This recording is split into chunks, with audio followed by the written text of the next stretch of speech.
Hello and welcome back to hardreset.info. In this video, I will show you how to power on and off manually your GoPro MAX 360. Let's begin!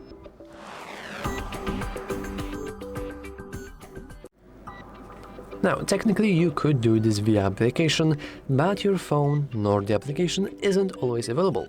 And if you'd want to know how to do it, you can always watch our tutorial. But in order to power on our GoPro, we want to rotate it until we'll see the power button right here.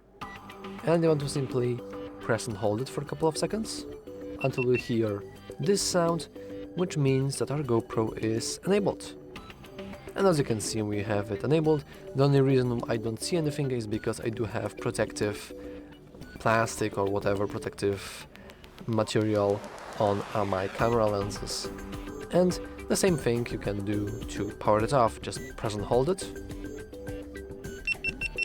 And as you can see now, it's powering off and it's done. And it's all for this video. If you want to know more, remember to like and subscribe, and as always, thanks for watching.